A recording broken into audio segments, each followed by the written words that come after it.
Hey, what's good everybody? It's Andy. I finally got the Prinsu rack out of the box and I noticed some things that I want to show you. Not that it's a huge deal, but me being me, it annoys me. Most of the mounting hardware is black. The spacers are black. These bolts are not. So, this bolt's in these washers. So what I want to do is go to Home Depot and get some spray paint, make those match everything else, and then we'll throw this thing on. Got the two side rails, the wind deflector, and the beams right there. Alright, so everything is laid out. Have my spray paint. I'm gonna put a coat on and then go take the trim off the truck and start prepping it. Alright, so I'm on the bed of the truck and you can see that the trim runs from the back here all the way up to the front. And there's a space right there. So I'm going to work my way in here and pull this sucker out. There we go.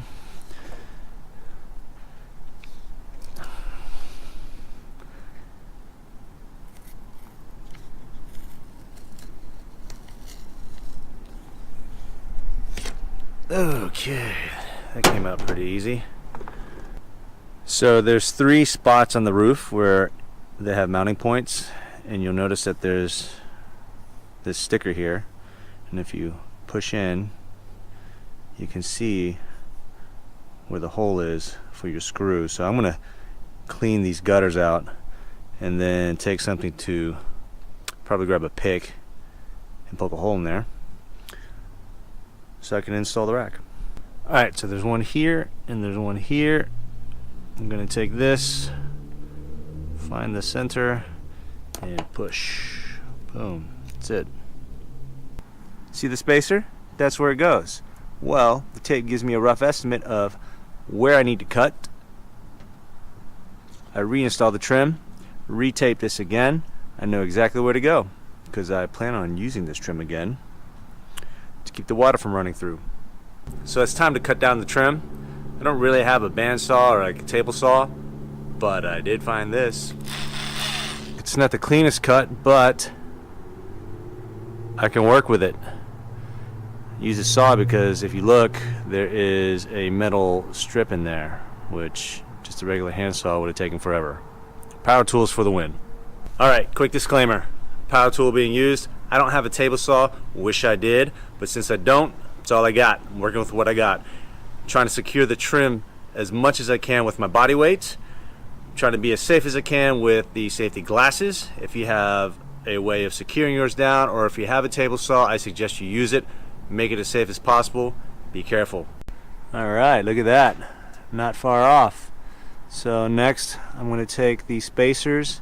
I'm going to put the necessary silicone over the holes before I start placing everything in.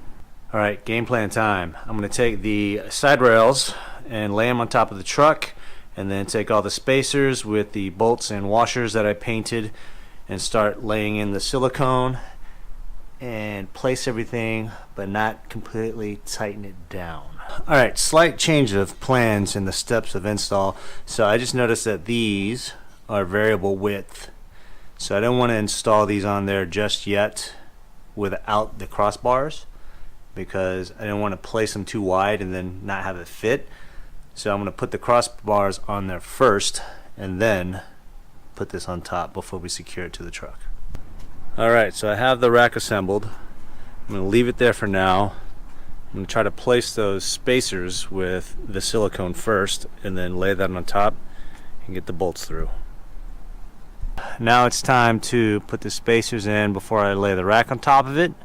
But first I need to put some silicone in here because you don't want any water seeping through and getting into your headliner. So you want to put an ample amount. That way you lay it in, it all gets sealed. Don't be afraid to put a lot. Better safe than sorry.